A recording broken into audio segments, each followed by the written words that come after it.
Hello everyone, welcome back to another episode of Yours Holistically. Sunscreen and skincare are not just for women. So I have two men today joining me to get their perspective on skincare. And I know application and reapplication of sunscreen is a pain for many of you, especially men. So bringing to you UPF Clothing. So I have with me Nihal, who is the co-founder of Blue Tyga, India's first sunscreen clothing brand. And I also have Naveed, who is a marketer, lifestyle fashion influencer, content creator, and a model. So let's get to hear from them. What are the pain points that men face in following a skincare routine? How you can take care of your beard, and more tips on grooming routine for men. Let's get started.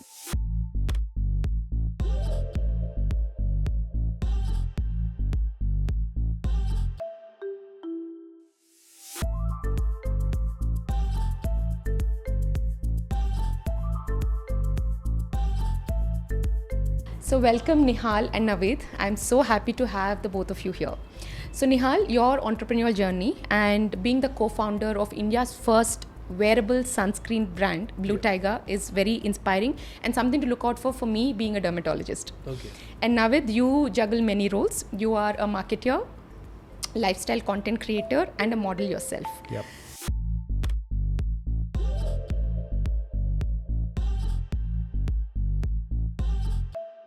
So I want to know from the two of you, what makes you wholly and holistically you in the segment called 360 degree of you? Sure. You start first? I mean, we're 720 of us, 360. Yeah, so, you know what? I mean, we do juggle, especially, all men out there, but me as well. I kind of don a multiple hat when it comes to a professional life, and I kind of go out and, like you rightly said, I model as well. I create content. I'm a marketer who has a proper 9 to 6 job as well. So it's kind of a 360 24/7 kind of a thing. What keeps going as well as what brings this 360 angle to it is that you are going through each role every time. You are taking care of, for example, I'm a father and I create content, I'm a model, and I work as a professional. So we carry all these roles with us through a day, through a month, through a year, or through a life for that sake. So I think doing it well, doing it in full degree makes it 360. I still think there's this 5 degree left here and there because there could be never enough. Yeah. But we do it. That's what we are. Nihal? So basically, apart from the startup business and everything, I'm more curious about consumer behavior. I keep watching the consumer problems, what are they facing and everything. And I try to watch because of the experience what I have got from, I come from a family business and the exposure which I got from my family, my academics and everything. I challenge the regular norms. I try to solve the problem through a different way, smarter, efficient way. So that is something. So holistically, totally what Nihal is about. I value purpose, connection, and making every day feel effortless. Interesting. So, but I think I was watching, an interview of yours also, and it's a very interesting observation because this is something all of us see on a day-to-day basis, is how Blue Tyga also, you've given birth to Blue Tyga, is that you've seen a lady wrapped up in layers of clothing to protect herself from sun. I think all of us at some point, so now I don't drive a two-wheeler anymore as frequently as I used to do before. Okay. But I'm that person. I was that person. So we used to wrap ourselves in layers of clothing to protect ourselves from sun. And you've seen that, you've taken that as the problem, and you identified the solution, and you are trying to, make that solution reach people. We'll get more into that journey and what Blue Tyga is all about eventually. Sure thing.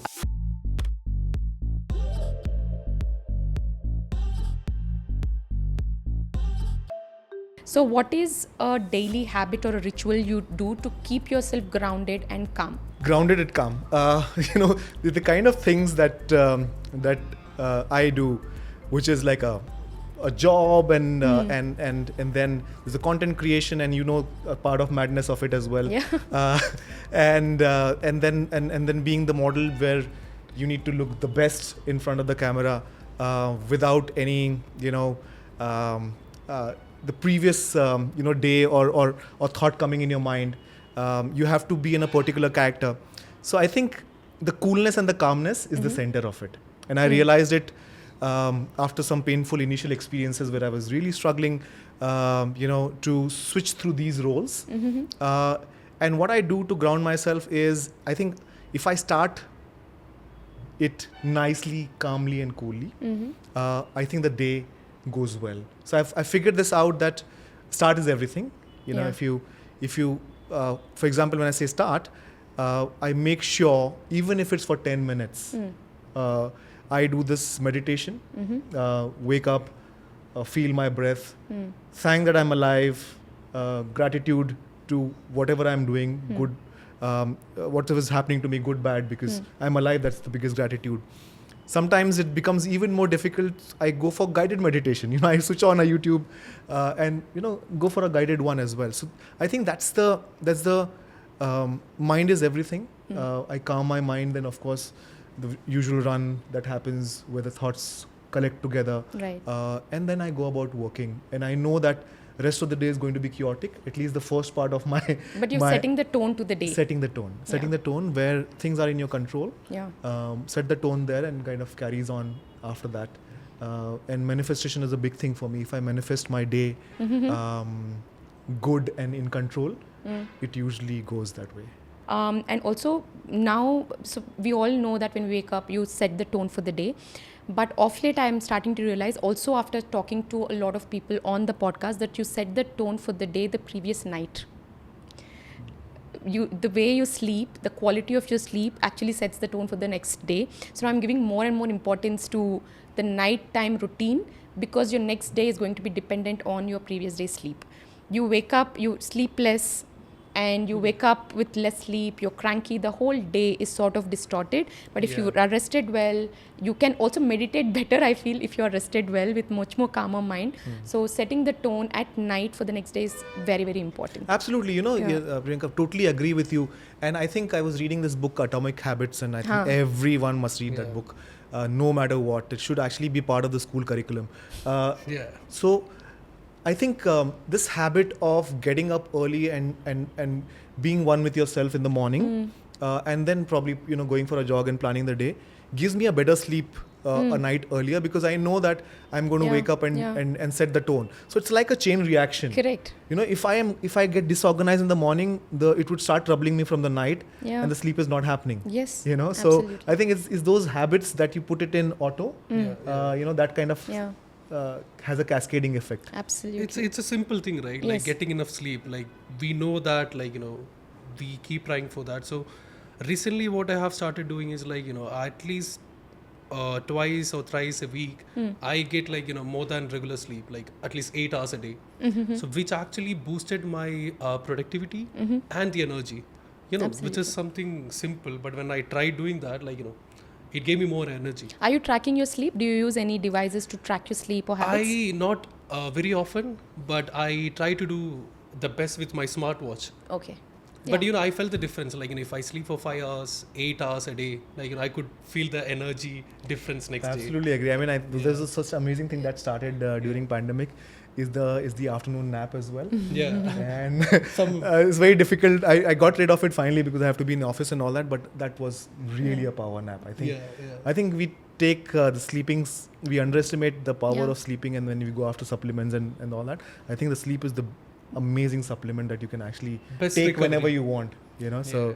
And a good sleep and a healthy diet are the best medicines. Yeah. Okay. So I'll ask you one more thing, because both of you are entrepreneurs. Who has been a significant influence in your entrepreneurial journey? Sure. Nihal. So, coming from a business family, last 2 decades, my entire family is into business. So the inspiration is within the family, so biggest inspiration is my uncle, who built India's one of the largest footwear brand in India. I mean, he built one of the largest mass footwear brand. So he's a mentor to me. So whenever I meet him, have a chat, so he infused this customer obsession part in me. His way is he said that once you start focusing on your consumers, their problems, get deeply involved in that. Then everything else will fall on place naturally. Can't agree more. Like, sometimes we get deviated because of the pressure running behind the numbers. Like, but this particular advice from him changed my approach to business. I see long-term consistency, Right. focusing on like, what is the goal after 3 years. So that actually helped me. So I see him as my inspiration. Yeah. Right. So consumer first mindset Exactly. is what you said. Exactly. Always. And your inspiration, Naveed? I mean, it's always like Nihal as well. There's always an inspiration in the family, and my inspiration is a little closer as well. My own mom, amazing inspiration, and she lived her life giving me lessons. Lessons after lessons, and I think she was a great entrepreneur, and she was a housewife, But I think her contribution to the household was equal, probably sometimes more. I mean, Dad must be listening, but yeah, sometimes it was more. Yeah. So she used to. She was very good with art, and she was amazing with tailoring and designs. No formal education or whatever, but skill based. That's right. And she used to contribute to the largest, chain of fashion, which used to be the village run industry, which is khadi industry. Most of her designs during that time used to be from her. She used to approach and she used to advise on designs and all. And I saw this right in front of my eyes as growing, and I used to see her designing something when I'm off to school. Sometimes when I'm back from school, I used to see her stitching herself to create that model thing and all that. And I realized that, there is a lot of work that goes behind a creation. There's a lot of planning that goes in. Sometimes that's a lot of hard work, but sometimes I used to wake up to the sound of machine and said, what is she doing in the middle of the night? But she's hardworking, she's committed to something. So I think I took that inspiration from her, saying that if you're passionate about something, give it your everything. And she ran it with her heart, and even a small stitch would come out and she would feel so bad about the entire thing. She felt it. Very passionate. And that kind of drew into what I do right now as well. While you were asking this question, I kind of thought that, running the business from the heart is so crucial. She used to plant trees everywhere she went, and said that, somebody else is going to eat it someday. And I later on read that it's somewhere else. She stole that quote, but such an amazing learning. Now I talk sustainability in whatever I do. It's from her. The entire running with emotion as a marketeer, like you said, the consumer angle. Yeah. I think it's the angle on what are the consumer needs and emotions. Yeah. Okay, if you identify that, you are done. Correct. And it is usually needs are emotionally related and vice versa. Okay, and that led me to being as a marketeer as well. And I think I understand from the various industries that I've worked with. I understand our same consumer from 5-6 different angles. Knowing them, doing this qualitative research with them, and understanding their deeper emotions behind a need is something that I do as well. And of course, the modeling part and all that, where the expressions come very naturally because you feel them. Yes. It's all about that emotion, the heart behind everything. I think so that mom has left a big impression on me. Clearly seen. Sweet. But it's very sweet, yeah. It's very nice to see that you've taken inspiration from people around you. Yeah. It's very nice to hear this. Okay, so now you are an entrepreneur, and all the more you are into modeling and content creating, which means you are in front of cameras and lights for most part, right? So we have men from two different worlds here. Yeah. So you both, on behalf of many more men out there, tell me, what does skincare mean to men? Because in my practice, I see many men complaining of not being able to stick to a routine. They just want very simplified routines, and they don't even think it's necessary.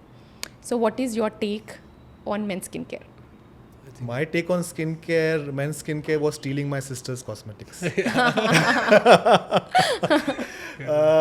And I saw her taking care of her skin, and it looked very hectic. Okay. And that's the reason I selectively stole whatever I was in need of then. Right. My skin felt dry, I stole some, a moisturizer kind of a thing from her. Sometimes I felt like the lips are drying, so I stole something from her and all that. So my, my thoughts go there. It did sound hectic to me, as growing up and as now I'm a content creator and a model. I know much about, what's happening out there. So I can simplify a bit of it, but as a lay man. Yes. Okay. Yeah. What's the pain? For you, I think you are also forced to do some things, even if it is hectic. It doesn't matter. You have to do because you are in this profession. But for general, I think Nihal should be able to answer this. What is the pain point? Do you follow a skincare routine? Do you have a skincare routine? So I'm not actually very good at it. I try my best, and how I got better in that is after getting married. So my wife, right? So I used to use. There's always a woman, see? Yeah. So I was using just one Himalayan face wash, nothing more than that, not even a moisturizer, sunscreen. So she taught me you should be having a moisturizer, a sunscreen, a cleanser and everything. And apart from that, because of the Instagram, social media, you get so many contents, right? You need to take care of this, that and everything. So sometimes I think not every contents are validated. I think there are influencers and doctors, right? Yeah, so you have to be a smart consumer. Yeah. So we also need to research more and everything. Yeah. So right after getting into UV clothing, I started studying very deep about sunscreen lotions and what are the other products which protects you from harmful UV rays. So that's how I got better in skincare routine. Yeah. So that's what I mean, doctor. I mean, you have to, like you said, since I'm into the profession, I know what's around, and sometimes being forced to do it as well. But the other men out there, what is doctor as somebody who can you simplify it for them? It's like too much happening out there, It is not too much at all. People are unnecessarily complicating skincare, and we are struggling to demystify the fad practices that are going on. It is not so. My skincare routine is just 3 steps. Okay. It's just so simple, and it is no different for men, okay? Because a lot of times in my practice I ask, but is this for men? Can man use this? Can I use this? It is, skincare is gender neutral. Having said that, the skin is very different from men and women. It's different, right? So it's a lot more thicker, approximately 25 times more thicker, which means there's more collagen, there's more elastin, which is why you age also a little slower. Okay. That also means that men age a little slower? Yes. Oh, okay. Yeah. They are made to feel like they're older. The breaking of the collagen and elastin is it's very, very different from men and women. For you, the aging is more linear. For women, there is a sudden dip post-menopause because of hormones. Okay. For men, it is more linear, right? Unlike the sudden dip that women face. So the skin is more thicker, you have a lot more oil, which means more stronger, stubborn acne. Yeah. And the acne will tend to give more scarring, and it's much more difficult to treat male acne as compared to female acne, and it's more stronger. And then you also have thicker hair, more density and more amount of hair overall, the body in general. So there are all these variations. So sometimes depending on your skin type, we tend to give a skincare routine. But by and large, it's the same. If I give a face wash to an oily acne prone female candidate, it's the same thing for a man also. That's not going to vary. Okay. So since you said simplify, let's just make it like a blanket. Okay, there's no problem as such. We're not dealing with any concern or problem. We're just giving you a simple skincare routine. Okay. So how many steps of skincare routine can you afford in a day? Like in the AM routine, how many steps you want your skincare routine to be? If it's 1, it's fine. But 3 is okay. 3 is okay? 3 is okay? Yeah. Okay. I will give you... 2 is also fine. 2 is fine, yeah. Let's do that. Okay, we'll come to a middle ground of 2. But I'll give you 1. Okay. I'll just give you 1 step in the morning. So for morning, it's like wake your skin up. And night, take the day off. Right? So if you want to wake your skin up, just splash cold water onto your face, dab it with a gentle towel, and use that one product that helps in nourishing your skin. I'm saying nourishing. So if you have a long day out in the open and you are somebody getting exposed to lights, then you use a moisturizing sunscreen. Okay. But if you're like, oh, I just want to stay indoors, I'm not having blue light exposure or anything, then you use a good moisturizer. That's it. So it's a single step. Morning, we are done with one single product. It's going to take few seconds of yours, few seconds. Yeah. We are done. Come back in the evening. Now you use a face wash. So use a face wash based on your skin type. It could be a hydrating one if you have very dry skin. It could be oil control face wash if you have oily acne prone skin. So wash your face wash, gently dab it, use a moisturizer. So morning sunscreen we are doing moisturizer in there. That's it you need to do. You don't have to do much. Ultimately, there are two aspects of skin, right? There is one, skin health, that you have to manage the health of your skin, and two, the cosmetic appeal of your skin. So if you are somebody who's like, I don't want to do much, I just want to do this because I want to protect my skin in the long run, because a dry skin is an unhealthy skin that gives rise to lots of skin problems. So you want to keep it nourished, so we give you a moisturizer. But beyond that, no, now I want to take care of my skin more. I want to look a certain way, feel a certain way. Then we will add more ingredients. Say now, okay, even then how to simplify. Now you're an aging man, then probably I'll put retinol and peptides into your routine in a single product. So then you have 2 steps in your night skincare routine. Okay. But for you, you're still young, you have problem of acne and pigmentation, then I'll give you something to control that acne. Okay. Again in 2 steps. So it is not at all complicated. It is very simple when you know your skin type and take the products accordingly. So summary, skincare doesn't have to be complicated. Do single step in the morning by washing your face and using a product. Okay. And 2, at night you use a face wash and moisturizer. Because by evening what happens is you tend to accumulate a lot of dust, dirt, oil, all of that gunk that has to be taken off. You can't go to sleep with that. Yeah. And when you clean your face and apply just a moisturizer, morning, if your pillowcases are fine and if there's not a lot of dust coming into your room, you wake up with fresh skin. Except if you have oily acne prone skin where you tend to accumulate oil, that has to be taken off with a face wash. But I'm saying by and large, right? So you are just washing your face to wake it up in the morning. That's it. Mm-hmm. That's how simple it can be. I agree with you. I mean, see, it's a healthy habit as well. I mean, what do? You wash off when you kind of awaken. I think it's about like we said earlier, saying that putting those healthy habits or habits in place and related to something. I don't know, both of us, I don't think so, shave every day. Mm-hmm. But there are a lot of men out there who shave every day, every alternate day. They have one step in the morning to be taken care of. If they can, while they're doing shaving and they're ending it off, they could add a cold water, instead of, a mug of cold water or whatever, wash it off and all that. I think it's all about just putting the habits in place. It is one added step for some few men out there. If I think what you said, I'm just picking up from there. Yeah. If they could add to it, I think it should be simple. Yeah. How long are you going to steal your sister's cosmetics? And if you guys get married and move to different homes, you're still going to steal your wife's skincare. A lot of times wives come and complain, Doc, I've bought this expensive moisturizer. There are some products that are really like 15,000, It's like, does his skin really need a 15,000 product? He's been stealing my if he says I can just give him a 200 rupees moisturizer, his thick skin, he has enough. And the husband was shocked.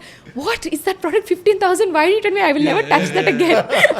We don't mind investing in watches or cars, right? But for a product, it's,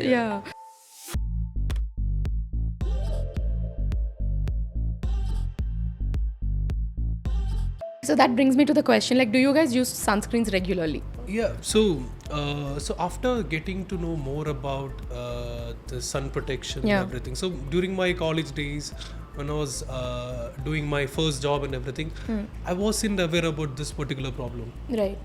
So as you mentioned, I was seeing this lady, she was doing all clothes wrapped up, right? Yeah. So then we started studying more deeply about the sun protection, what are the harmful effects. So I started using sunscreen after realizing how bad is it. Without sunscreen you are going out, right? Yeah. So I'm pretty much outside all the time. I'll be visiting factories, venters, you are one place to another place, you keep traveling. So after realizing that, I'm using that every day. Right. And along with that, I use UV clothing also, just to protect myself, because I'm very lazy or not very careful on reapplying sunscreen every time. Yeah. Naveed, you use sunscreen? Yeah. So I think pretty much early in my days, I used to be a footballer as well. National level. I played Subrata Mukherjee and all that. And I was glider pilot as well. So we had to be out there in open field. And much earlier in my 20s, in fact 19s, 18, 19, I realized that being out there exposed in the sun, next day you don't want to come all peeled, all red and all that. Right. Yeah. Yeah, so it's out of experience that I kind of learned that there's something must that are, when you're playing a sport and all that, of course you can't cover your face Yeah. Yeah. as well. You have sweat to be, a lot. Yeah, you sweat a lot. You, of course, have to be as light as possible. Yeah. Of course, if I'm flying a plane later on and all that, I can't be all clothed True. as well. So it came much early in life saying that, hey, if you're doing these kind of sun Activities. exposure, you would need some additional help. And that's why sunscreen came much earlier in my life than probably to most of the men that would have come out. Yeah. So any sportsman, it will come a little much early in the life. But I do struggle, agreeing with you, I do struggle with reapplying. If the day is light, if I'm sitting at home, if I'm just probably going out for 1 or 2 meetings, I forget. Yeah. So it's about every time chasing up and saying that, hey, okay, I probably need it. But I think considering all the activities you said you did and looking at your skin, I think one is the good genetics that you probably have that has protected you, but also I think you've been doing certain practices, including your sunscreen, that has not affected your skin a lot. Like it looks fine. It doesn't look like it has gone through a lot of sun damage. Yeah. So I think that. So now the problem with sunscreens, I'll tell you, now that there are a lot of the concept of reapplying sunscreen every 2 hours is no longer valid, because there are so many new age filters that have come that are extremely photostable. And the sunscreen will give you protection for long period of time. So now we talk about reapplying once every 4 to 6 hours if you have a long day out in the open. Otherwise, you apply once in the morning and you're good to go if you are using the products that are coming up with these new age filters, which are extremely photostable. So the concept of reapplication is slowly starting to weather out. And they are all that non-comedogenic, and they don't feel like you put something on your face and all that. I don't want to scratch it's it and 2025. That's what I keep always telling. It's 2025. There was a time where we used to struggle to recommend good sunscreens to our patients and for our own selves as well. Being in this profession, imagine, I used to struggle finding good sunscreens. One of the reasons why I was at some point inconsistent with sunscreens is because I didn't like the way they felt on my skin, right? But now in 2025, I think this problem started almost last year. Big problem is to choose among so many good sunscreens that are available out there. Okay, that's great. It's great. It's so good that so many good formulations, non-comedogenic, all of that is given now. Like before, we used to mention it doesn't leave white cast. Now it automatically is said, like if somebody is coming up with a sunscreen, it has to have no white cast. Why is that even a question? It's become like that. Okay, so non-comedogenic, no white cast, all of that is said. But now it's about safety of the filters that we are looking at. What kind of filters are being, because now there's a lot of discussion about sunscreens causing cancer, sunscreens being endocrine There's so much that you hear on disruptors. social media saying that, hey, your skin is eating everything. Yeah. What are you feeding your thing? It'll go to your kidney and liver and all that. So I made I think informative reel on this to just like talk about it and put a full stop for it once for all. But I think we are also it's a very dynamic process. Like what we felt right few years back, now we are all trying to be wary of it. So I think it's a constant learning process, but now it is all about safety of filters that we look at for sunscreens. But again, the reapplication is still an issue, and the other problem with sunscreen is people don't apply it on their body. Yeah, we talk about 2-finger lens for your face and neck. Most of the times, those 2-finger lens are going only to the face. People are not even going below the face to the neck, which is also equally exposed, by the way. So forget your hands. No, most people are not doing it. For the body sunscreens to be applied, still the body sunscreen formulations can get better. But for the face sunscreens to be going on body, people feel it's very expensive, which is understandable. It's fair enough. And I always so that is why the UPF clothing comes into picture. Because it is not something that you have to reapply. You wear it once and it is there. So UPF clothing that way is going to be adding value, especially to the body parts that you don't like applying sunscreen. So Nihal, can you tell me about UPF clothing? How did this come about? What do you think is what is your proposition? Like, why should I look at UPF clothing?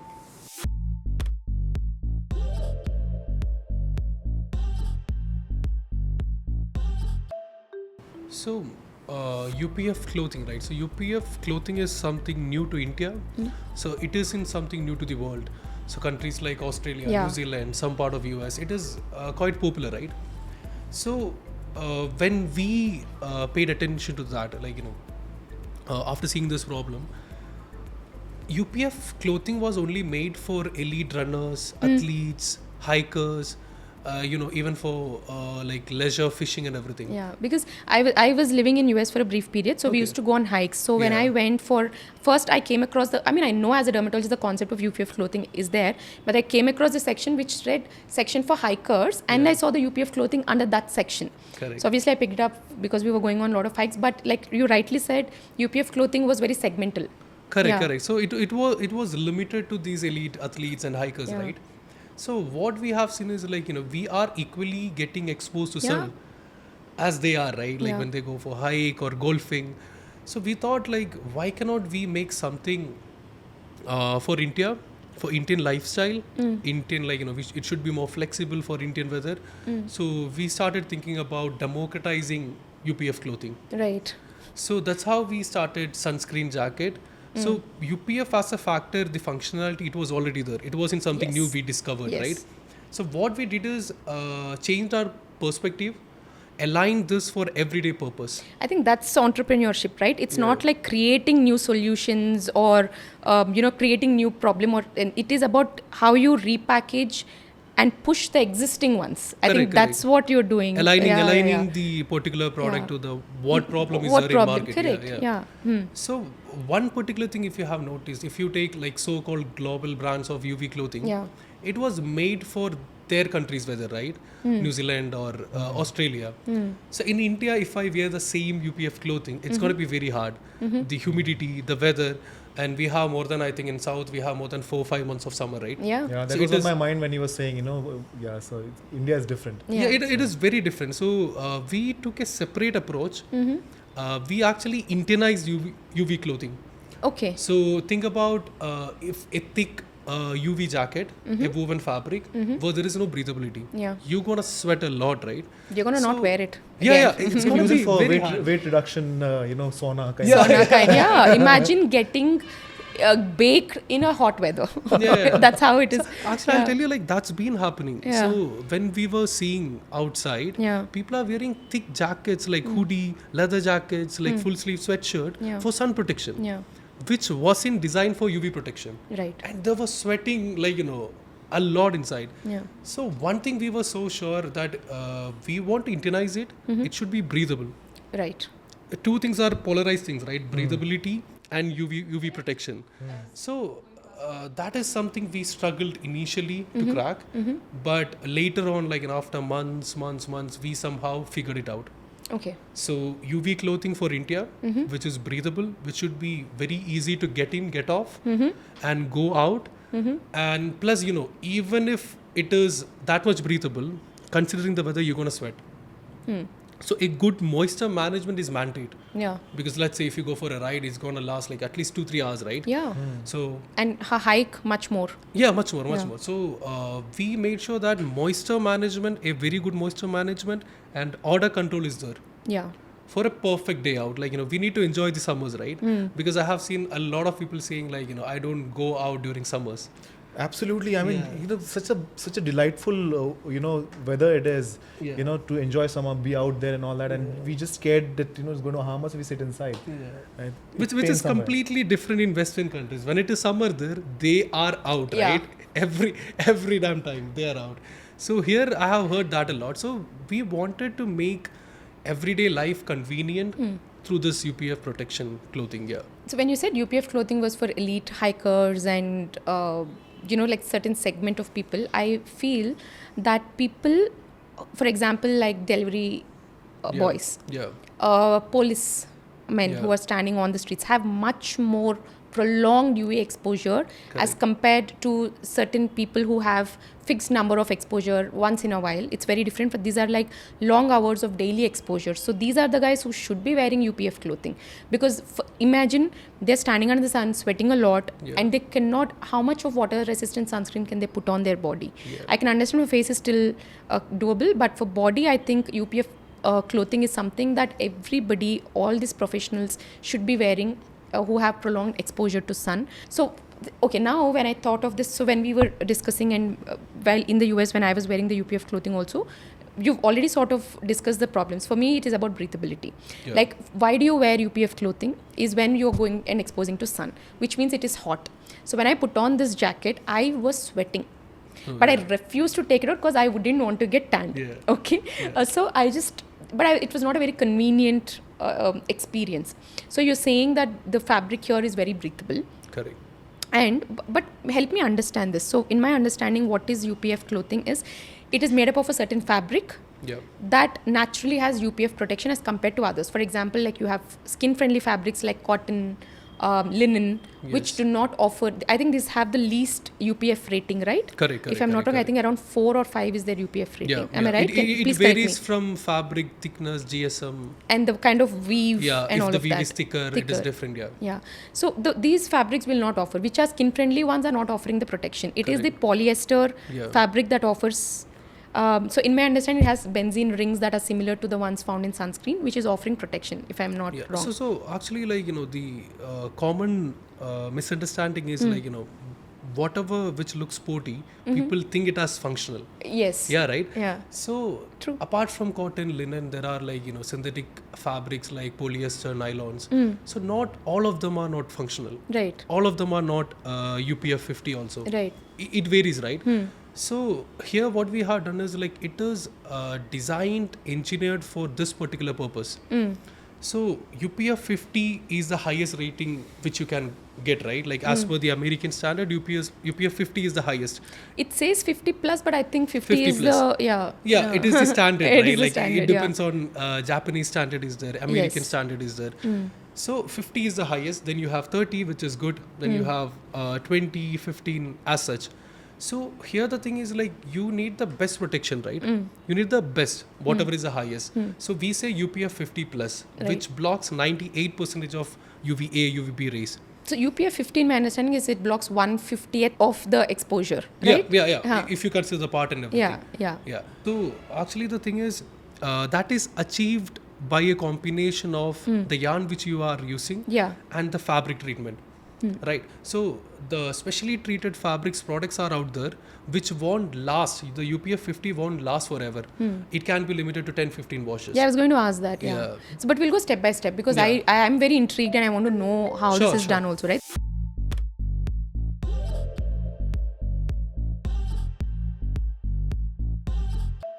So first we choose I think the material selection is the primary. Yeah. So the commonly used materials here are? So there are different types like, polyesters are there, nylons are there, different blends are there. So it is all about thinking about UPF factor. We are not thinking about anything else, right? So getting the fabric engineered for that. So it depends on the fabric openings, how thick is the knitting structure, what are the pores, micro pores. So there are a lot of things when it comes to the fabric. So first is the fabric selection, and then how do you make that fabric become more UPF, more ultraviolet safe? Correct. So with my understanding, we used to say that if the fabric you place it against a window, and if the rays are passing, if you're able to see the light, it means it's not giving you adequate protection. But if it's not, then you are getting good protection. So is that general understanding correct? Not all the time actually. So we keep getting, since we cracked the breathability part, we have got so many customer responses that I could see the light coming out of this fabric.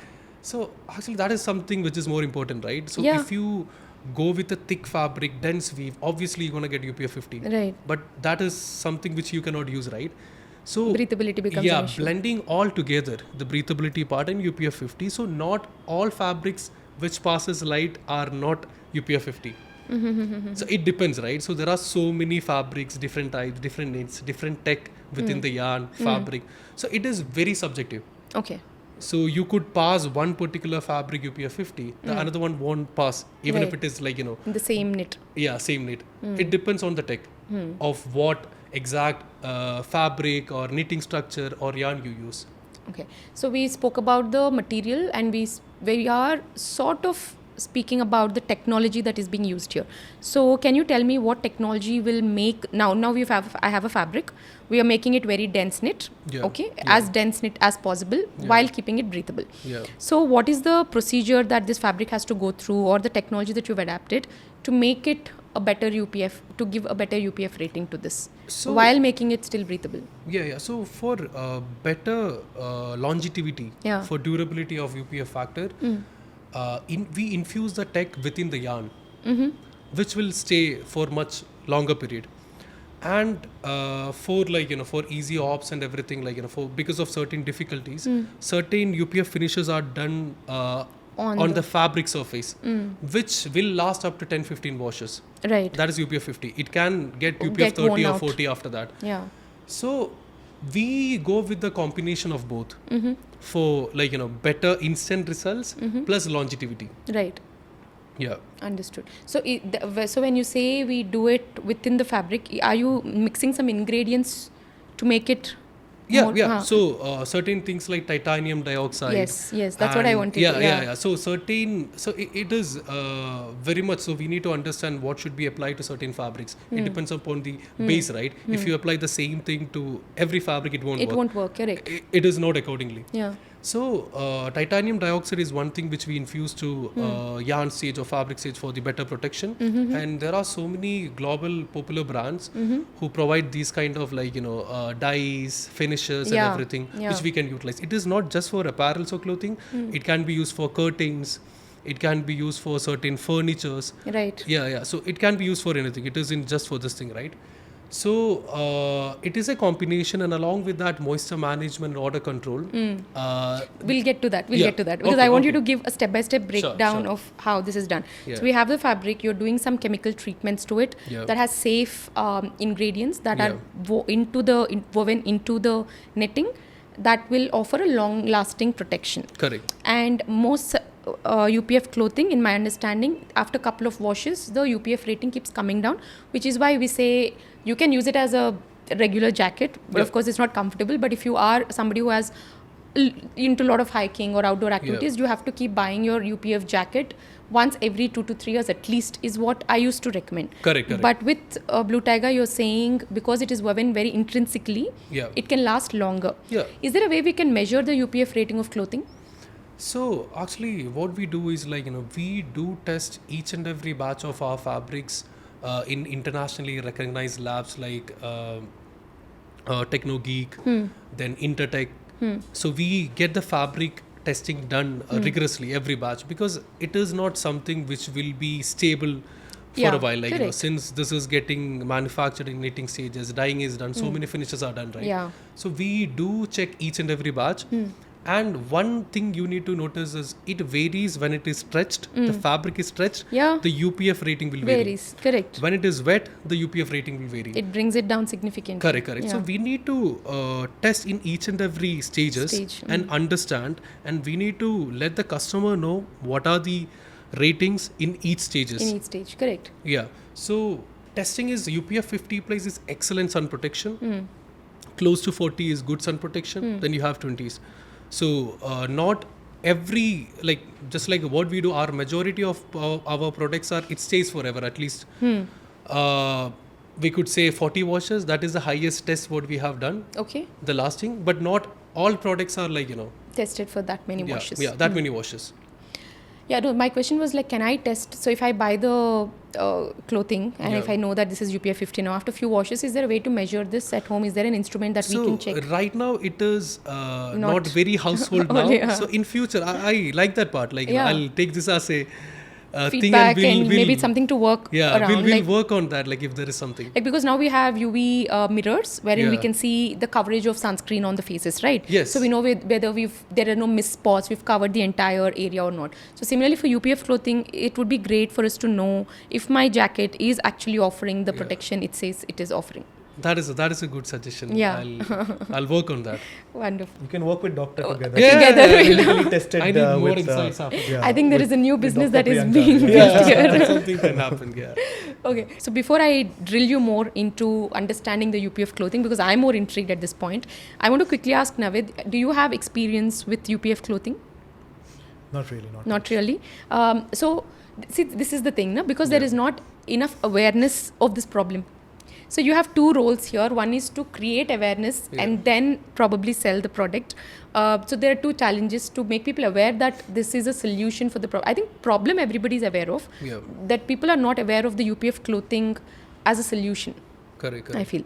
Right? So is this interesting to you, Naveed, having a UPF clothing? Yes, I have clothing, and most men have clothing for everything. Going to gym, going for a bike, going for a evening or morning walk, they have clothing for everything. It's not that. So yeah, if this is incorporated as one of the thing as well, it's and it's so much easier than So applying much easier sunscreen to. on the body. Oh, come on, no. Yeah. So the other problem with UPF clothing, I feel, is like you said, it has moisture wicking properties and all, but the sweat retention, because polyester is known to be very notorious when it comes to not absorbing sweat. So where does the sweat go? If I'm wearing the UPF jacket, where is my sweat going? It is ultimately getting accumulated on my body and giving rise to problems of back acne or just very, very dry, sensitive skin. So how do we deal with that issue when it comes to So, Blue talking Tyga about clothing? the fabrics like polyester. So, in India, I think the overall perspective about polyester is a cheap fabric, right? It used Yeah. to be. But the technical apparel, polyester, nylon fabrics have evolved a lot. It got so much better, right? So, there are polyesters where you said, like, where they don't have any functionalities like moisture management, the sweat stays Yeah. within the skin and everything, but there are another sections like different structured of yarns. So there are crow structured yarns, hollow yarns, which actually supports moisture management. So if I just show you like a fabric which wicks faster, that is actually like when you wear a t-shirt, Right. the sweat is absorbed faster Yeah. than evaporated. correct? So There's a typical wicking, right? That exactly wicking, yeah. So the wicking is there for every fabric, but the time taken for that is more important. Absolutely. Yeah. So there are certain technical yarns in polyester, within polyester, different structured, which wicks much faster than the other fabrics. We can compare it to cotton, linens, nylons or whatever. In nylon also there are different types.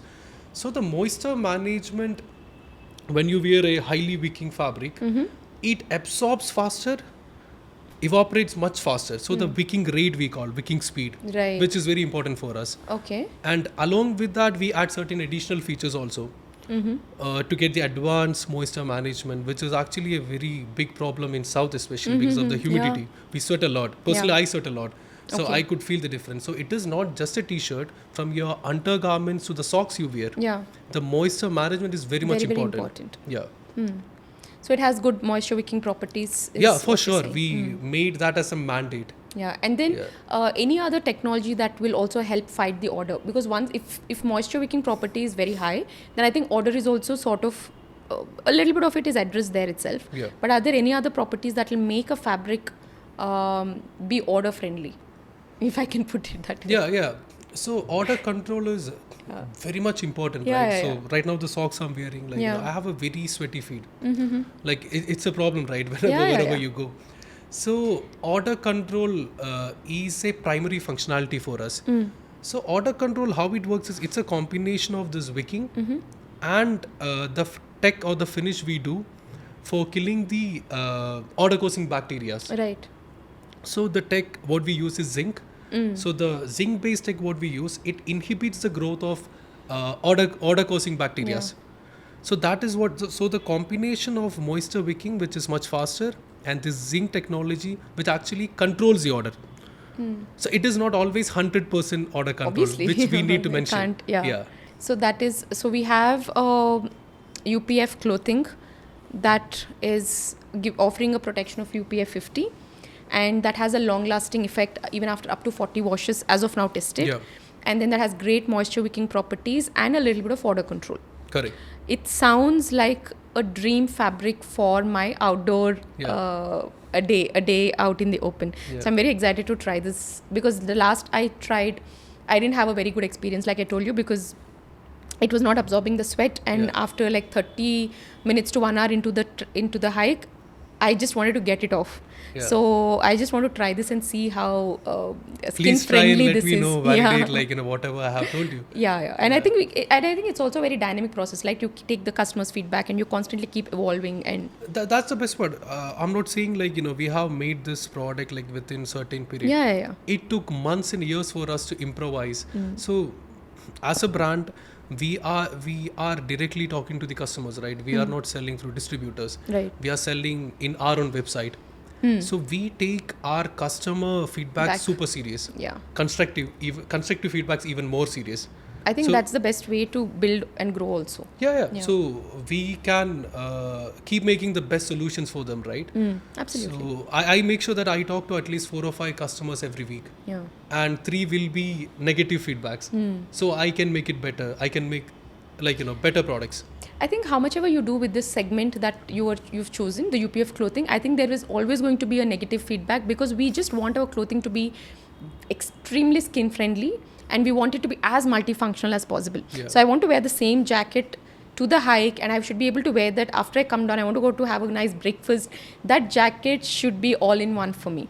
Correct. So, but sometimes when you try to make it super multifunctional, the quality of UPF rating can come down. So it's a very tricky spot there to sort of satisfy each and every customer because every customer's expectations is very different from the UPF clothing. Correct. It's not like regular clothing, right? You buy this jacket, you know what it does. Yeah. It's not that simple with the UPF clothing, especially the jacket. Correct. So my other question is, most of the times people don't want to wear a jacket, right? Yeah. But people are riding two-wheelers. Yeah. Or sometimes when you're driving a car, also only your hands and arms are exposed to the sun. So do we also have UPF clothing like gloves or just the head scarves? So when we look at sun protection, right, we think beyond clothing. Yeah. We think beyond t-shirts, Yeah. jackets and everything. So what we dream is a sun-safe lifestyle. So we want to make it happen, right? Like Right. sun-safe lifestyle. So we want to enable this UPF protection in each and every product. Right. For example, the everyday shirt you wear, the trousers you wear. So we want to infuse UV protection in everything. So beyond clothing, think about a curtain which is portable, you can carry everywhere. Yeah, So makes you'll be sense. sitting in a cafe where you get more sun rays, right? Right. You don't have any other table left. And you'll be traveling on a train, flight where you Yeah. get exposed. So we can infuse this functionality to each and everything. Right. Think about a car seat cover. We face that every time, right? If you park somewhere where more sun is there, Yeah. it's very hard to get inside. Correct. So think about UPF or some technology infused within that to keep the seat cool and everything. Yeah, makes sense. So that would be good. Overall, what we see in future is a sun-safe lifestyle. So Naveed, you are into fashion, right? So can you think of some quirky clothing ideas for the UPF clothing? See, I mean- the jackets, the gloves are all like we've seen it all. But are there any quirky ideas that you have? No, I think he's very close to consumers, customers. But so still, I'm sure he knows about it. That the fashion industry, we love our cottons. Yeah. Okay. Unfortunately, it does not have that much wicking kind of a thing and all that. We love our cottons because the way it flows, the way it feels on the skin and all that. And I'm sure you've already thought about it as well because you're making it breathable, Yeah. the fabric. But what I've seen, and I've not really experienced your product, very honestly, but what I've seen with other sports kind of a wear, it does feel additional skin. It does Yeah. feel like More skin friendly. more skin friendly. There's I'm a hairy person. There's so Yeah. much static that happens in Yeah. that kind of clothing. I mean, I really don't like it. Yeah. Yeah. So those kinds, I'm sure the feel of it is something that you're already thinking of and already thought of probably. Yeah. So the sorry to interrupt. Anti-static finish is something we do for all synthetic fabrics to not have that problem. Even I also feel the same because of Yeah. That's a very interesting point you got. Yeah, you that brought is up one actually. good part Yeah, what you the have static mentioned. is a big problem. Yeah. Yeah. So that's why I hate most of my sportswear Yeah. that has all the technology of wicking, odor free and all Yeah. that. But then static, I said no. That is something which should be addressed. Yeah, I would rather not wear anything I than agree, wear I agree. those. So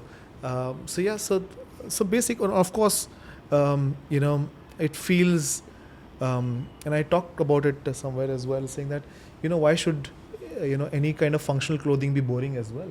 Yeah. Yeah.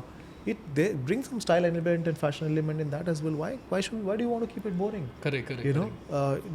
It's okay. I mean, the functionality is there. Good looking can be functional as well, and vice versa.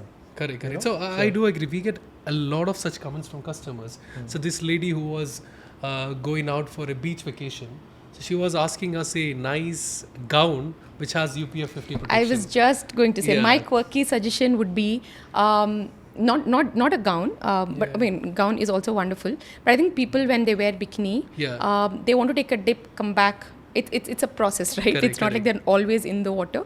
But once they come back, they should be nice. Like now we have like the shrugs and stuff to cover, like wraparounds. There should be a nice UPF protected, fashionable, quirky wraparound, That'll be which nice. also has a That'll be hoodie. nice. That'll be fantastic, and that'll be the fastest sold pieces, I think, especially the summer. Yeah, I mean, if it's, I don't know who said that, if it does serious business, it should look serious. No. No, not at all. Yeah. Not at all. Relax. Like, actually that is something interesting. After this customer's comment, Yeah. we have started doing more work on this particular thing. Basically, fashion meets Yeah. function, right? But if you that come up particular with thing. a beachwear, I think I should get royalty for this idea. Okay. yeah, we can talk about that. Yeah. Like, no, imagine, like, seriously, when you wear bikini, you also want to have this off wraparound time, but you also quickly want to get in it. Most of the times we seek shade because we don't have anything that is protecting us enough. So we go into the water, take a dip, and come back and look for a canopy or what do you call this? Sharks that will help us get some shade. But if you are getting the protection from a stylish looking wraparound that can be easily put on and taken off, I think something like that is going to be very interesting fashion the product take. comes in, might, but the shag guys will actually come and take money from you. Take money. You're taking away their business. Okay, some part of royalty can go Let's there. keep talking. I'll get more insights. I'll just.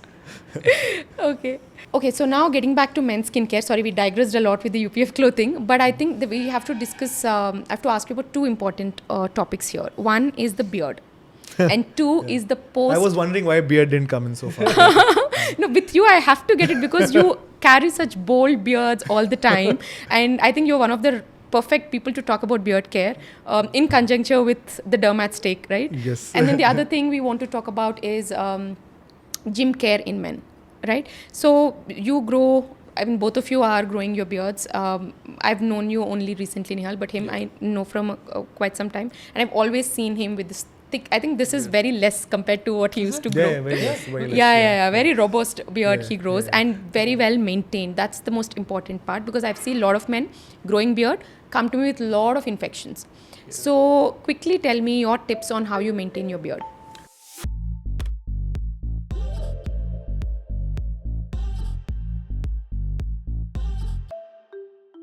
See, I mean, of course, it's part of your face and hair and all that. And when you take care of your hair as well, you need to treat your beard equally as well. In fact, more because, the hair comes a little later and they are slightly more tougher and sitting right on your face as well. So there are two parts to it. One is hygiene. Yeah. Okay. And second is it looking good as well. Yeah. Because like I said, right, sitting right on the face as well. So proper washing, proper taking care of it as well, oiling it when it's required, for it to be kempt, and also cutting it at the right places as well. For example, if it's kind of actually entering your mouth, it does. Yeah, it does. It is not hygienic. Yeah. You need to know where to trim and how to take care of it. And very very honestly, it's tougher to clean it under the beard. Tougher to clean the skin under the beard. beard. So be extra conscious of that. I mean, men use shampoos for their hair, right? They don't use the same soap for their head as well. Yeah. So there are some special kind of soaps out there, but if not, treat it. You wash it in a way that you clean your skin underneath. Okay, Right. and then when you're doing it, cutting it, use comb. It needs the hair do get tangled. Untangle them. Keep it in a way. So keeping it in shape, keeping it hygienic is very important. There are many products out there. I'm not endorsing any one of them. So use them. And so it is meant for a certain functionality. And I think there's something special that you have that women don't have. So you at least can take a special care of that. So it kind of begins with hygiene and looking good. I think it should then everything fall So in I'll place. tell quickly some derm tips here, because we see people of with different beards at different maintenance levels coming to us. So I always tell this to my patients ki people with big beards, your beards are loud, but it is the skin underneath that is screaming for help. Right? Because you will not know what's happening onto the skin because you have such thick beard. And people often don't even notice that their psoriasis is becoming bigger and seborrheic dermatitis is happening, folliculitis is happening. They don't know until it's actually becoming painful. That's when they say, oh, something I can feel here, can you check? And there's this big patch of infection that is sitting there.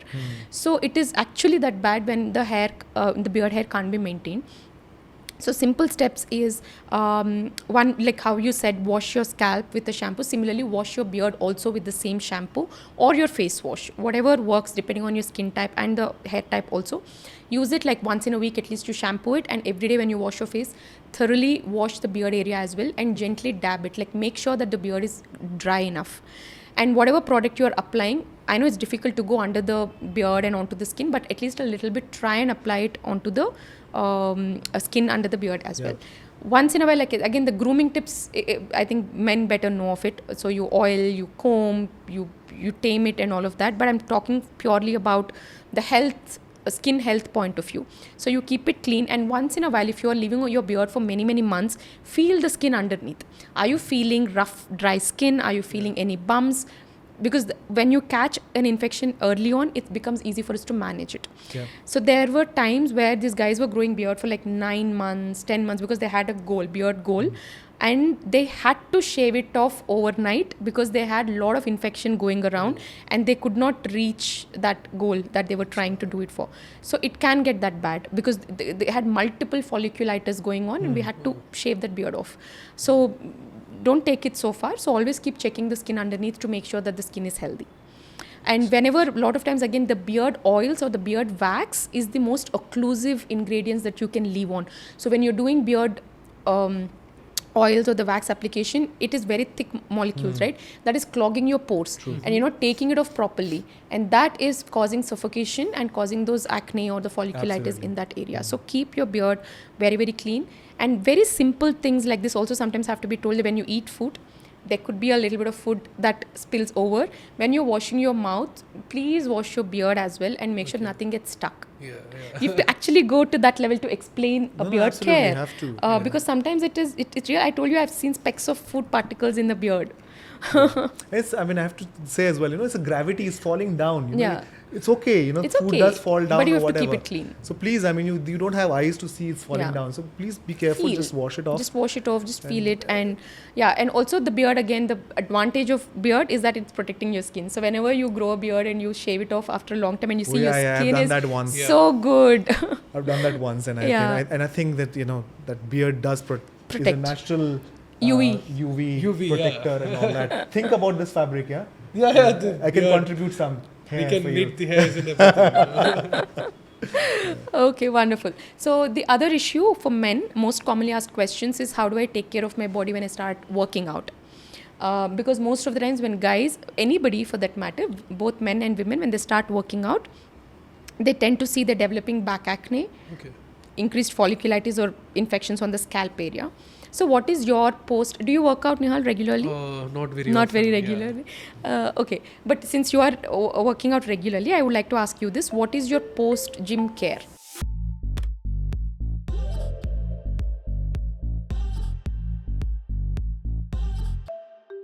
Yeah, so I mean, not very honestly, it's not very elaborative, but I do engage in shower afterwards, and I do also believe that the kind of recovery that I do with steam and all that cleans my skin and pores and all that, I do that after the workout at probably twice a week or so, and that keeps the skin and the recovery per se going well for me. What do you think, doctor? I mean, I haven't really thought about it, but I think that it's about all again hygiene and keeping your skin and exterior treating it well, which I do through steams and saunas and all that. That's about it. So the biggest mistake most people do when they start working out is they think, okay, something has changed when I started working out, that my body is throwing acne.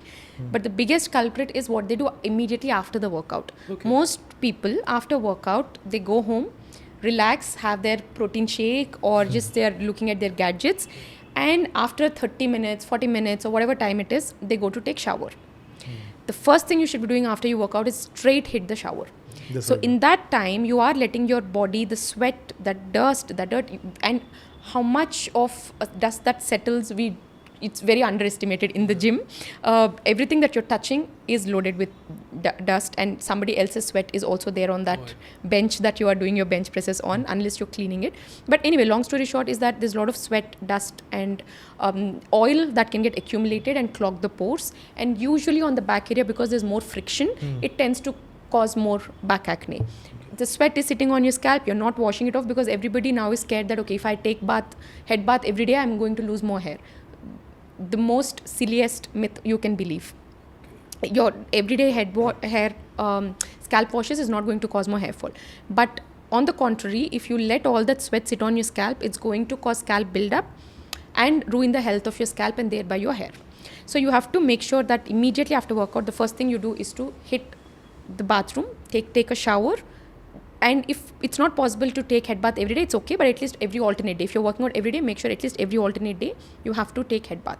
With a very gentle, mild cleanser is enough. Yeah. So the first biggest mistake is the delay in the bath time that is leading to all these infections. And a lot of times I know people who work out go hit the bed, because they tell me, doc, post-workout nap is the best. I said, take bath and then the nap will be better, because the muscles relax after the bath and you'll get better nap. If you have all the time after workout to sleep, how lucky you are. Take a shower and then sleep at least. Yeah. So the first biggest mistake I think is about not taking bath on time. Second thing is also when people start working out, there's a lot of change in their diet that they tend to do. Sudden increase in excess consumption of protein that could also be triggering all the sebogenic diet that they take could be triggering acne. And 3 is the fabric that they start to wear. That's not absorbing the sweat enough and causing sweat retention. I think 3, if they take care of the fabrics that are wearing to the gym, they take bath immediately, and they don't do drastic changes in their diet overnight, and balance their protein intake and keep it optimum, I don't think there would be back acne issues because of gym. But what was the point of the sleep? Shouldn't they sleep immediately? They can sleep. I'm saying you do. After that, just clean up. Cleaning up is the problem. Shower. Quick shower. You don't have to do an elaborate jacuzzi kind of a shower after every gym session. Not every gym has that. Just quick shower. And also it's very, very important, especially if you're living in very dry place like Bangalore, to keep your shower time to as limited, as small as possible. You just have to let your body get wet, take it off using a body wash, and wet it again so that the body wash is rinsed off, and you come out. You cannot be indulging in long hot water showers, because it is going to cause more and more dryness in the skin. So keep your showers extremely short. That's very important. So that is about the gym hygiene that we want to talk about.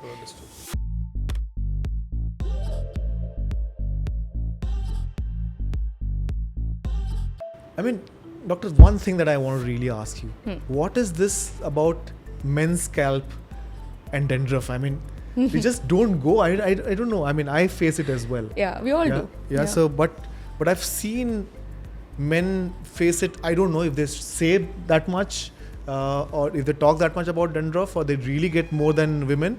But it seems to be a problem. Yes, that it is definitely a problem, and it's a recurring problem. Because most of the times people think, okay, we've taken some treatment for dandruff and it should go, but why is it coming back? Because dandruff is not a disease that can be cured. It is a condition that can be put under control. So the thing about dandruff is it is coming because your scalp is secreting some oils, and the dandruff causing fungi is feeding onto it.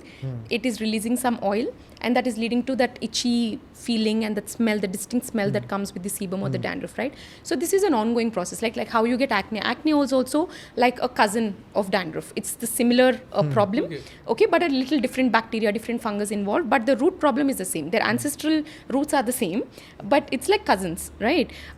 So even acne is not a disease that can be cured. It's a condition that can be put under control. So if we give you acne treatment and you follow it for a few months, it is going to be under control. You continue following it, it is going to be further further continue to be under control. You stop it, it's going to come back.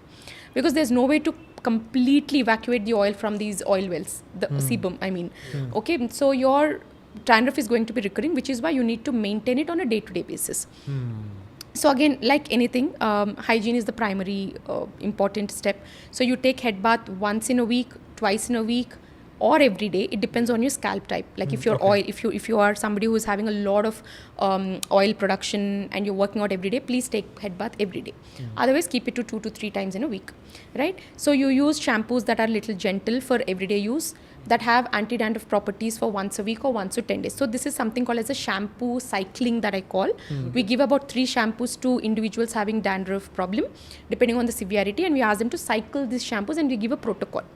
And this is not a thing that you follow for a month, 2 or 6. It is a long-term plan wherein the shampoos keep changing once in a while so that there's no resistance that is developed. So dandruff, first thing is your hygiene in this. Second, are you having any lifestyle habits that further worsens your dandruff? Like, are you eating a lot of sebogenic food? Are you eating unhealthy processed food? A lot of milk products can tend to trigger oil and thereby your dandruff. Excessive smoking can also trigger a dandruff problem. And it's mostly like dry, flaky dandruff that you tend to get. Are you changing your pillowcases at regular intervals or not? Otherwise, there is a regular exchange of the oil, dirt, sebum, everything to the pillow, from pillow back to your scalp. So, are you following proper hygiene practices? Is your lifestyle supporting your overall health? Has to be looked into. So, dandruff, I would say always, my patients repeat after me that dandruff is not a disease that can be cured, but you can beautifully put it under control if you follow these simple measures. Okay. Most of the men otherwise resort to just shaving it off.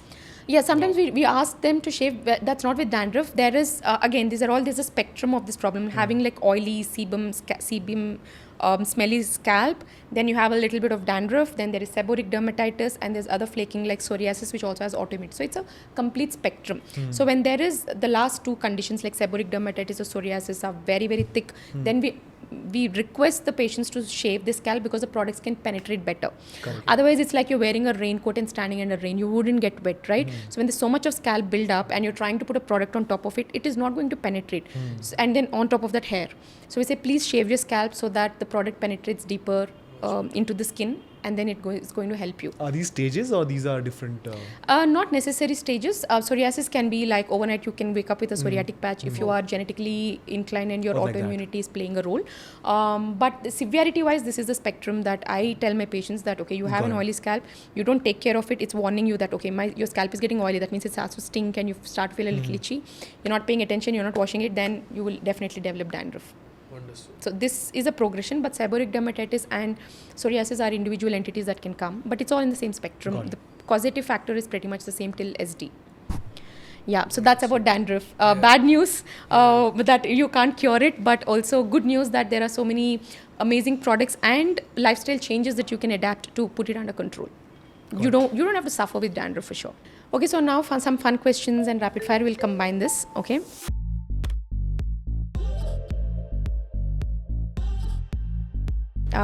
For you, Naveed, what is the most challenging part of being a model? Being a model is the most challenging part. Come on, yeah, you have to give something more than that.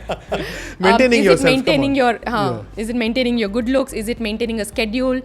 Because I feel like when there is travel, there is a lot of disruption in the schedule that happens. And if you're somebody who is a sucker for schedules, it's a problem. So being a model, some people enjoy their travel. I know some of air hostess friends that I have, they got into that profession because they love traveling. And they adapt to schedules very easily. I don't know, I'm very sucker to my routine. So in that perspective, what is the most toughest thing for you for being a model?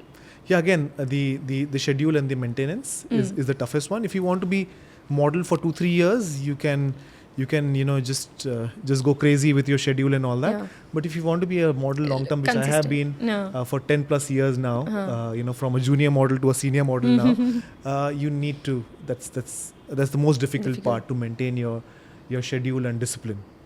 Nihal, what's the most toughest part of being an entrepreneur? I think like, if I get even better in multitasking, I think my journey will be much faster. The growth, like in executing stuff. So you hoping to be a multitasker? Yeah. Okay. What's the most fun or the best part of being a model? fun and best part of being a model is meeting different people and working with various brands and knowing them in much deeper ways. So every day is a different day. Different day. I think that every day is a different day. Yeah. About entrepreneurship. So it is about like, different problems every day, right? You don't get to solve one single problem every day. You get different problems, and there are certain interesting like user cases of customers where we can. So by that, like, we keep improving our processes and everything. So I like that particular part. Problem So I solving. think the gist of both what you both are saying and what I also like about this journey is every day is different. Every problem is a new problem, and Correct. you look at so it's all getting variety into the daily stuff. Have you regretted launching a product after seeing how people reacted to it? Yes. Yeah, unfortunately, yes. So, Yes. Can I Yeah, talk about please, it? So, please, yeah. initial days, like, we were behind this, like, what we can come up with more products, right? So one mistake what we did is, instead of focusing on consumer problems, we made products within our design studio, right? So a funny part is we made fragrance clothing. Oh. So like, it's like a fruit shop, like, you can smell like citrus, watermelon, so many other things, right? So that was very bad after launching. So what we realized in that part is, people want to use perfumes according to their occasion, mood and everything. Correct. So don't infuse certain fragrance to Which are a fixed. particular clothing fixed. Yeah. So that is the funny product we ever launched. So now with being a marketer yourself, what is the most two things, like most challenging and the fun part of being a marketer now? Fun part of being a marketer is to get deeper at the emotional level. Knowing it's like being a psychiatrist without being a psychiatrist. Knowing that deeper emotions and needs and connecting it with the product or the content that goes out. That's the fun part of it. Challenging part of it is making the right product meet with those emotional and real needs. Okay, you can't force fit. Right. Okay, and so that's the challenging part as well. That's sometimes as a marketer we've been asked to devise a communication around a product that is not meant for a particular need or emotion. That becomes challenging. Right. And that's where we put our foot down and say that, hey, we won't do it or we quit. Right. So Naveed, any closing thoughts? I thoroughly enjoyed the chat with you. Same If here. there is an advice, thank you. If there's an advice you want to give to the men out there, what would it be? In All right. relation to skincare. In relation to skincare, Yeah. all right, you men out there, you have different skin, so treat it differently. Don't steal your sisters or wives' cosmetics. Just be proud of what you have. The world has changed. You're no longer a hunter, and somebody else is keeping the house. All of us share similar responsibilities. We have a skin that we need to take care of. It's about hygiene as well. It's not only about just looking good. And if it looks good, why not?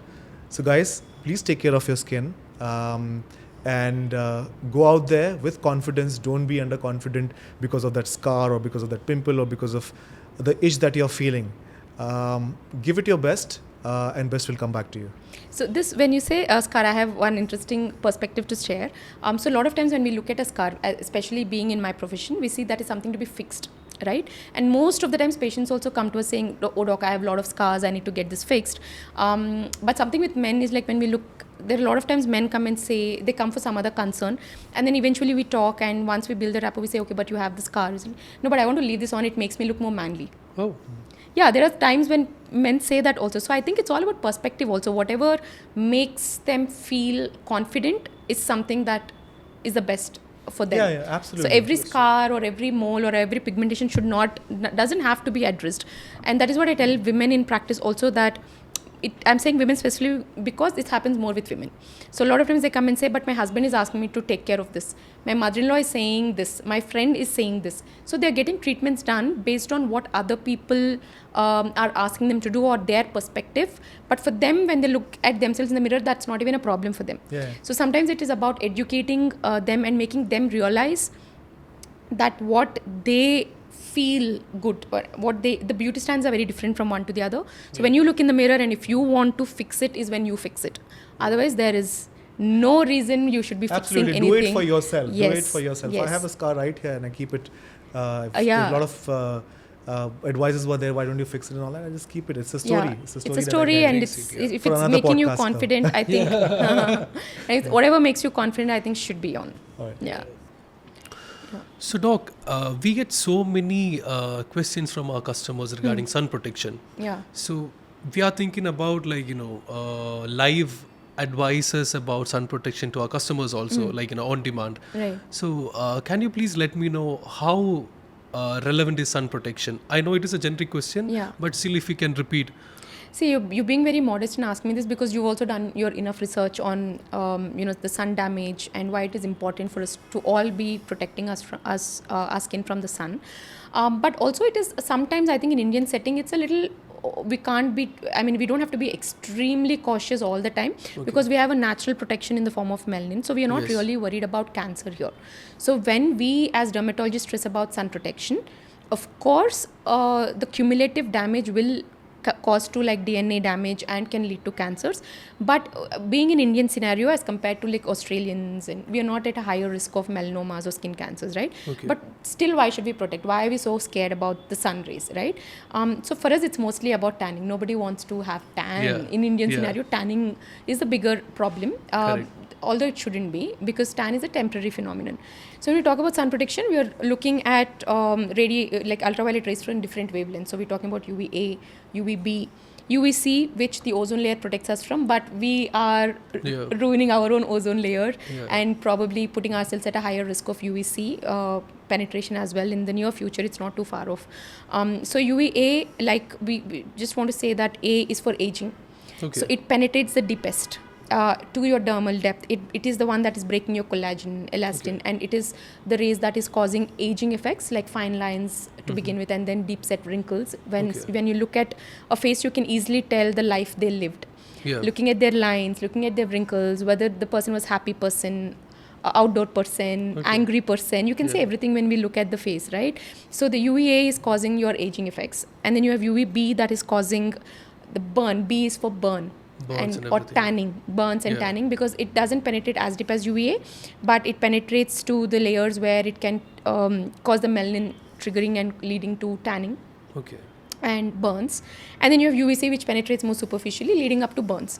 So this is the whole spectrum you're looking at. So when we say sun protection, we are wanting you to be safeguarding yourself from tans or pigmentation concerns. Triggering of pigmentation concerns like melasma, sunspots, age spots can all worsen with sun exposure. We are also trying to make you age better. Okay. That is about short term. Like suppose it's like you are somebody who's just going to like a beach place, having that 15 minutes or 1 hour of sun exposure, 2 to 3 days, and you come back and completely shielded and sheltered. Correct. That's not what we're worried about, because that only causes temporary tanning, which will go away. Not a problem. But if you're somebody having regular, repeated sun exposure, it is the cumulative damage over a period of time that is going to be more harmful, leading up to cancers.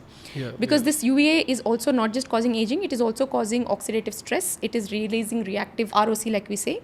And that repeatedly, when that happens, is leading up to the DNA damage and causing cancer. So it is the repeated cumulative exposure that we're worried about. If you are somebody who is just like once in a while you're going out, just lather that sunscreen, and if you get some tan, give it some time, it is done with. So by and large, this is the sun damage that we are seeing. Causes of pigmentation, burns, tanning, most common problem in Indian scenario. And because of melanin, we are somehow having natural protection against the cancers. But if you take too much advantage of it, you can also end up... Yeah, but still you don't have like a certain level of at least 90-80% of sun protection, right? Even if you have the melanin. No, that is to some level. That's what I'm saying. Even if you have melanin, it is going to cause more and more of... See, the darker skin tones, the deeper your skin tone is, the more tanning you will get. And the more time it takes for the tan to go away also, as compared to a fairer or a lighter skin tone. Okay. Because that is the level of melanin trigger that is happening. So when I say melanin is protecting, it is protecting you from cancers and more harmful health hazardous effects of sun. Okay.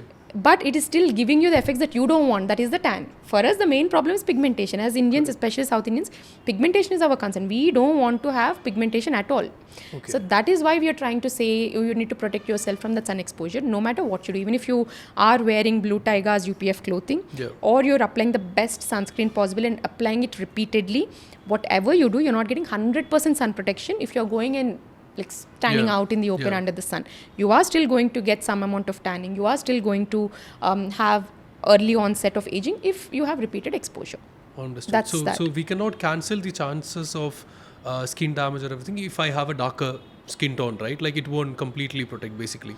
Any skin tone is not going to have 100% protection, including the darker skin tones. But because we have melanin, we are saying we have better protection as compared to the Caucasian skin. Especially in terms of cancer. Because what happens is if you don't have that melanin protection, you are going to get burnt easily. The UV rays are penetrating, anyways they're penetrating deeper, but they can cause all the more damage in terms of like the DNA damage that is happening can be much more. Because the melanin is not there to protect you from this. Irrespective of the skin tone or whatever, the sun protection is mandate for each and everybody. It's mandate for each and everybody, all the more for fairer skin tones, because for them again, the fairer skin tones, the Caucasian skin, we are not worried about the tanning, we are not worried about anything else. It's about burns for them. And the next thing is they know is cancer. And the melanoma rates are increasing dramatically because of increasing exposures also to the sun and not having enough protection. Recently I read this article. Whoever is turning 70 in Australia, out of 3, 2 are getting some form of skin cancer. Because they're genetically ethnicity also plays a big role, right? Because we Indians are generally not having prone to skin cancers as such with our genetics also, and melanin is there to protect furthermore. So we don't have skin cancers as a major cancer form in our society. It is mostly a, like you said, Australian or Caucasian problem. And then the sun damages like wrinkles, fine lines. Yeah, that can be universal. That is because of your UVA, like I explained, all of that can be universal, but all the more again in the fairer skin tone because of lack of protection. But it is a universal problem. If you're getting exposed to a lot of UVA, you are going to age much faster because your collagen and elastin is breaking up. Okay, understood. Yeah. Thank you. So, Nihal, I also feel like, most entrepreneurs talk about giving back to the society, and that's where they get the utmost satisfaction from. And we as doctors also, in our own way, we try to give back to the society by offering some treatments or something that we can do to help people in need when we know that, this is something that they need. This is a treatment that can improve the quality of life, but they can't afford it. In our own way, we try to do that. So, as an entrepreneur with Blue Tyga, are you planning any social activities? Because I have a request for you if we can do that. Sure. So actually what we have seen is majority of the for example, the police in the traffic police on the road, then the delivery people of the food deliveries, the new quick commerce. So all of these guys are very much exposed to sun, right? Like more than us. So our sun exposure is limited to the time we come into office, going for a lunch, or maybe going in a park, right? So creating awareness among them is more important. Where we see they are not much worried. I think very less percentage of them using even sunscreen. And this particular thing, awareness, if we give, it will be very much beneficial for their health. So can we through DNA and Blue Tyga give some UPF clothing to the personnel who are getting exposed to a lot of sun on a day-to-day basis? Could we start off with, say, like a police personnel? Could we start off by helping them protect their skin, especially during the summer? For sure. I think that would be a great. To do the same. That's. I think because that at some level will also give you a satisfaction that you're doing. That there's a larger good involved. Correct. And then apart from just giving the product, I would like to create awareness also among them. I think one way to create awareness is when they see the benefit of it. No? Correct. When you give the product, because if you say, we'll tell them, listen, there's UPF clothing available and you can buy it here. I don't think they will go and buy because they still don't know the benefit of it, and sometimes affordability is also an issue. That is very important. That is right. So if we give them something and say, this is going to protect you, and they see the benefit of it, probably then they don't feel the pinch of investing in it further later if needed. Correct. Or there could be some constant support you give to some people selflessly because you are an entrepreneur and you feel like doing something more than just making your business thrive, right? Correct. Yeah, Like, let's do this together. Like, let's Yeah. make a change among them. Like, Change, for yeah. this particular thing. And I think that's how and it's a chain reaction. Yeah. Once these guys are wearing something and the people in the home observe, the neighbors observe, okay, what is Yeah. this? This is UPF. So that is how I think awareness is also going to be spread among people. And I think these are the guys, that is what I was talking about, ki cumulative damage is very important. We go on a beach, get tanned, I think that's okay. But these Yeah. guys who are getting exposed to sun every single day during the peak sunny hours, for Yeah. hours every single day, I think we should have some social responsibility to create awareness and also to make sure that they follow that.